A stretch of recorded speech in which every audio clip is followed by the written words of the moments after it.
নমস্কাৰ সকলোকে পুনৰ স্বাগতম জনাইছোঁ আমাৰ অন্য এটা জব ইনফৰ্মেটিভ ভিডিঅ'লৈ। আজিৰ ভিডিঅ'টোত আপোনালোকৰ বাবে পুনৰ এটা জব নটিফিকেশ্যন লৈ আহিছোঁ। যদি আপোনালোক ইণ্টাৰেষ্টেড আৰু এলিজিবল হয় সকলোৱে এপ্লাই কৰি ল'ব পাৰিব। ইয়াতে আপোনালোকে মিনিমাম গ্ৰেজুৱেশ্যন পাছ কৰা সকলে ইয়াতে এপ্লাই কৰি ল'ব পাৰিব। IIT গুৱাহাটীৰ ফালৰ পৰা আপোনালোকৰ বাবে পদসমূহ মুকলি কৰি দিছে। যদি আপোনালোক ইণ্টাৰেষ্টেড আৰু এলিজিবল হয় সকলোৱে এপ্লাই কৰি ল'ব পাৰিব। আমি এই ভিডিঅ'টোতে সকলোখিনি ডিটেইলছ আলোচনা কৰিছোঁ, গতিকে ভিডিঅ'টো শেষলৈকে চাই থাকক। আৰু যদি আমাৰ চেনেলটোলৈ প্ৰথমবাৰৰ বাবে ভিজিট কৰিছে তেনেহ'লে চেনেলটো ছাবস্ক্ৰাইব কৰি কাষতে থকা বেল আইকনটো প্ৰেছ কৰি ৰাখিব এনেধৰণৰ জব ইনফৰ্মেটিভ ভিডিঅ'সমূহৰ নটিফিকেশ্যন প্ৰতিদিনে লাভ কৰিবলৈ। তেনেহ'লে হওক আমি এই পদসমূহৰ বাবে এটা অভাৰভিউ চাই লওঁ। IIT গুৱাহাটী ফালৰ পৰা আপোনালোকৰ বাবে পদখিনি মুকলি কৰিছে। ইয়াতে লাষ্ট ডেট হৈছে 13 জানুৱাৰী 2026। আপোনালোকে 13 ডিচেম্বৰৰ পৰা 13 জানুৱাৰীলৈকে ইয়াতে পদসমূহৰ বাবে এপ্লাই কৰি থাকিব পাৰিব।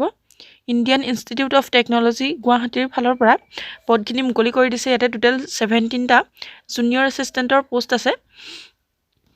এই পদকেইটাৰ বাবে কেনেধৰণৰ এডুকেশ্যনেল কোৱালিফিকেশ্যন লাগিব আৰু যিখিনি এলিজিবিলিটি আছে কেনেধৰণৰ লাগিব আপোনালোকে সকলোখিনি ইয়াতে চাই ল'ব পাৰিব। আমি সকলোখিনি আলোচনা কৰিছোঁ। ইয়াতে কেটেগৰী ৱাইজ ভেকেঞ্চিখিনি দিয়া আছে। URত আছে 4টা পদ, SCত আছে 1টা, STত আছে 2টা, OBC NCLত আছে 6টা আৰু EWSত 4টা পদ ইয়াতে দেখিবলৈ আপোনালোকে পাব। আৰু এজ লিমিটটো হৈছে আপ টু 27 ইয়াৰ্ছ। আপোনালোকে 27 বছৰলৈকে ইয়াতে এপ্লাই কৰি থাকিব পাৰিব। এজ ৰিলেক্সেশ্যনসমূহ আপোনালোকে ইয়াতে লাভ কৰিব। যিখিনি OBC MOBC তেওঁলোকে 3 বছৰকৈ, SC ST 5 বছৰকৈ আৰু PWD খিনিয়ে 10 বছৰকৈ ইয়াতে ৰিলেক্সেশ্যন আপোনালোকে লাভ কৰিব পাৰিব। এডুকেশ্যনেল এণ্ড আদাৰ কোৱালিফিকেশ্যনছৰ কথা ইয়াত কোৱা হৈছে। আপোনালোকে bachelor's degree with knowledge of computer office applications, আপোনালোক বেচেলাৰ ডিগ্ৰী পাছ কৰা হ'ব লাগিব আৰু আপোনালোকৰ কম্পিউটাৰ নলেজ থাকিব লাগিব, তেতিয়াহে আপোনালোক এই পদকেইটাৰ বাবে এলিজিবল হ'ব। আৰু এপ্লিকেশ্যন ফিজৰ কথা কোৱা হৈছে। কেটেগৰী ৱাইজ আপোনালোকৰ এপ্লিকেশ্যন ফিজখিনি ইয়াতে দিয়া হৈছে। UR আৰু OBC সকলে 500 টকাকৈ এপ্লিকেশ্যন ফিজ দিব লাগিব।